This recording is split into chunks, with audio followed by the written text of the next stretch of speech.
আসসালামু আলাইকুম। Family foods BD recipe channel থেকে সবাইকে স্বাগতম। আজকে আমি প্রেসার কুকারে বানিয়ে দেখাবো খুবই কম সময়ে এগ পুডিং। চলুন দেখে নেই রেসিপিটা। আমি এখানে দুধ নিয়েছি 1 লিটার। দুধটাকে একটু ভালোভাবে জাল দিয়ে নিব। দুধটা যখন ভালোভাবে ফুটে উঠবে তখন আমি দিয়ে দিব চিনি। চিনিটা দুধ জালের সময় দিলেই পুডিংটা খেতে বেশি ভালো লাগে। আর দিয়েছি আমি 1 চিমটি লবণ। মিষ্টি খাবারে লবণ না দিলে টেস্টটা ভালো আসে না, সেজন্য একটু লবণ দিয়েছি। দুধটা আমি 1 লিটার নিয়েছি, এটা ঘন করে আমি হাফ লিটার করে ফেলবো।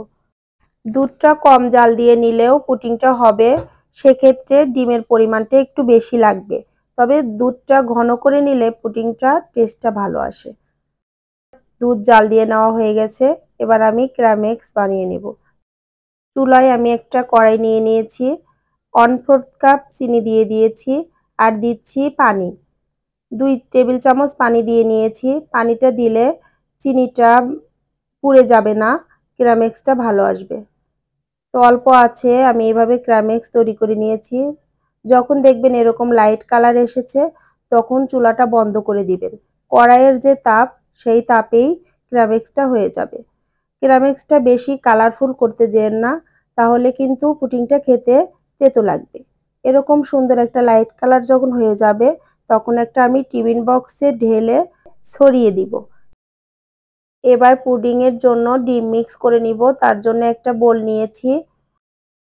1 লিটার দুধ আমি জাল দিয়ে হাফ লিটার করেছি, সেজন্য 3টা ডিম নিয়েছি। আপনারা যদি অল্প জাল দেন দুধটা, তাহলে সেক্ষেত্রে 4টা ডিম নেবেন। তাহলে দেখবেন পুডিংটা ভালো সেট হবে। এভাবে আমি ডিমটা মিক্স করে নিলাম। এবার আগে থেকে জাল দিয়ে যে ঠান্ডা করা দুধ ছিল তার মধ্যে ডিমটা দিয়ে দিয়েছি। ডিমের এক্সট্রা গন্ধটা যেন চলে যায় তার জন্য দিয়েছি আমি ভ্যানিলা ফ্লেভার। আপনারা চাইলে এখানে এলাচের গুঁড়াও ইউজ করতে পারেন। দুধের সাথে ডিমটা ভালোভাবে মিশিয়ে নিতে হবে। এবার একটা ছাঁকনির সাহায্যে দুধটা ছেঁকে নিব, তাহলে পুডিংটা স্মুথ হবে। দুধ ডিমের পরিমাণটা যদি ঠিক না থাকে তাহলে পুডিংটা ভেঙে যায়। ঠিক আমি যে পরিমাণে দিয়েছি সে পরিমাণে দেওয়ার চেষ্টা করবেন।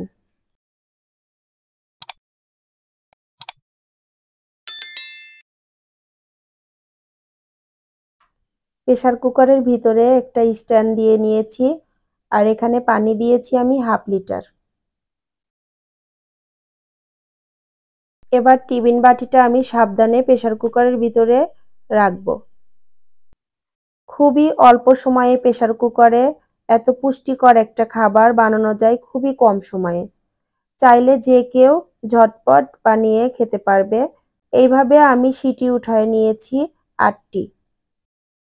এ পর্যায়ে আমি এটা নামিয়ে নিব, তবে সেক্ষেত্রে সাবধানে বাটিটা উঠিয়ে নিতে হবে, কারণ এখন প্রেসার কুকারটা অতিরিক্ত গরম থাকে।